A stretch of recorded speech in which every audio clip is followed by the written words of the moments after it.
Leaving the United States completely changed my life, and not all of it was for the better.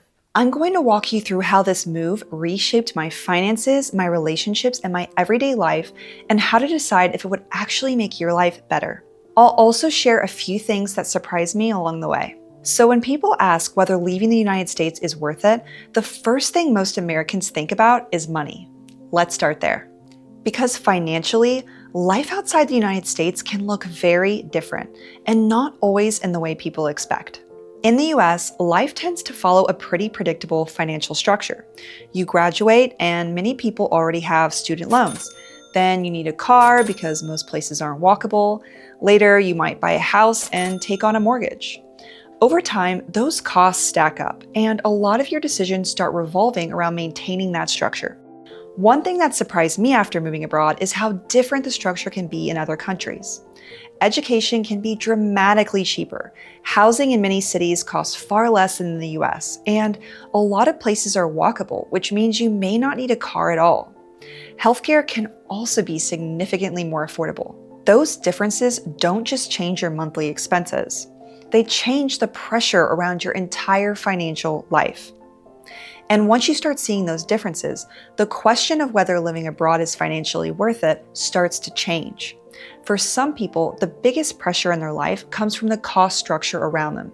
Housing, healthcare, transportation, those things can shape the entire direction of your life. So when Americans think about moving abroad, the real financial question isn't, will I make more money outside the US? It's whether your money would stretch further outside the US and whether that changes the kind of life you're able to build. Because sometimes the biggest shift isn't earning more, it's simply needing less. But money is only one part of the equation. After I moved abroad and that financial pressure started to ease, I began noticing something else. The financial side of things mattered, but it wasn't actually what changed my life the most. What really changed everything was the way my day-to-day life started to feel. Where I live now in France, I can walk 5 minutes to the supermarket. I can meet a friend across the river and walk over to see them. I get to know the shopkeepers in my neighborhood because I pass their stores almost every day. I can walk home alone at night and feel safe. It's calmer, healthier, and I feel much more connected to where I live.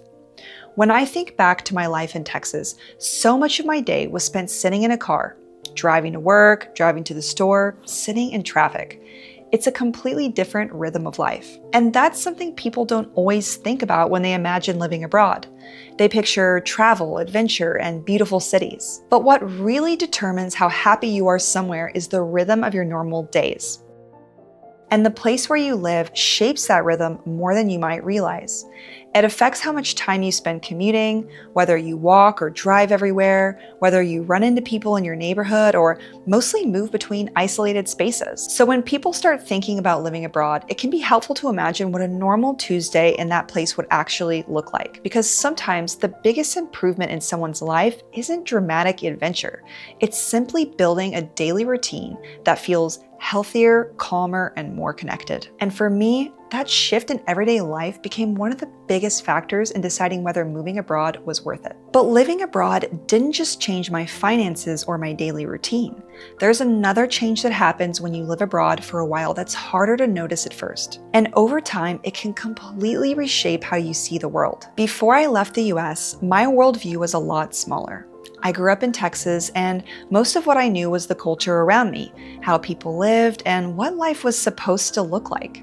But living in 5 countries over the last 10 years has exposed me to ways of seeing the world I never encountered growing up.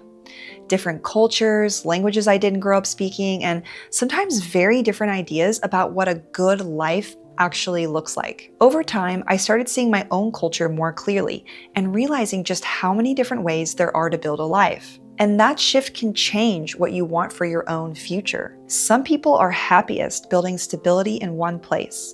Others feel energized by expanding their world and experiencing different ways of living. Neither path is better, but they lead to very different lives. So part of deciding whether living abroad might be right for you is understanding which kind of life energizes you more. Because if you're someone who feels curious about the world beyond your current environment, living abroad can expand your perspective in ways that are very hard to replicate any other way. But there's another side to living abroad that people rarely see online. It's not just travel, adventure, and beautiful cities. When you actually build a life somewhere else, you start running into challenges. And some of those challenges can be harder than people expect. The biggest one for me has been distance from my friends and family. It would be nice to casually visit my parents on a Sunday afternoon. Instead, it becomes an international trip. Moving abroad means missing weddings or family milestones that you can't always travel back for. Another challenge is living outside of your own culture. In the US, it's easy for me to joke or make a quick comment to a stranger walking by. Everything just feels natural. When you're living abroad, the language and social norms are different, so those interactions don't come as easily. And then there's bureaucracy.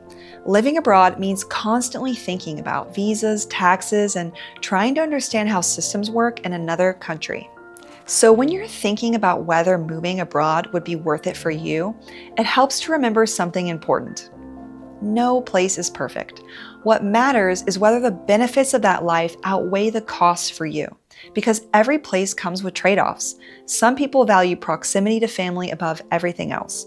Others are willing to live further away if it allows them to build a life that fits them better in other ways. Understanding which things matter most to you is really what determines whether living abroad will feel worth it.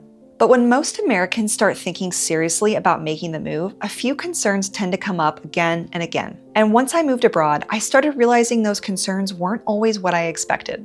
Language is a big one. A lot of Americans assume they can't live abroad because they don't speak another language. I'm honestly not very good at speaking other languages, and I've lived in 5 different countries and managed just fine. It can take effort, but English is widely spoken in many places. Another concern people often have is feeling lonely or isolated.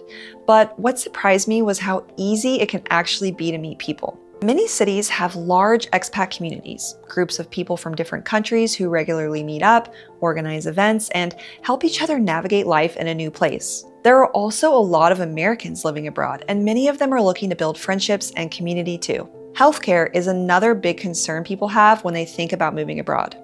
In Spain, I paid about $50 a month for private health insurance, and when I needed a small surgery, the hospital never even asked about payment. It was simply covered. Experiencing things like that started to change how I thought about many of the concerns people have about moving abroad. Looking back, a lot of them turned out to be misconceptions. And when you realize that, moving abroad starts to feel much simpler, just another way of building a life. Once those concerns aren't standing in the way, you can finally step back and ask the real question: would moving abroad actually be worth it for you? And ultimately, that depends on the kind of life you want to build. For me, it was. And if you're seriously considering it, the next step is understanding how to actually make that move happen. But if you have no idea how to do that, check out this video next.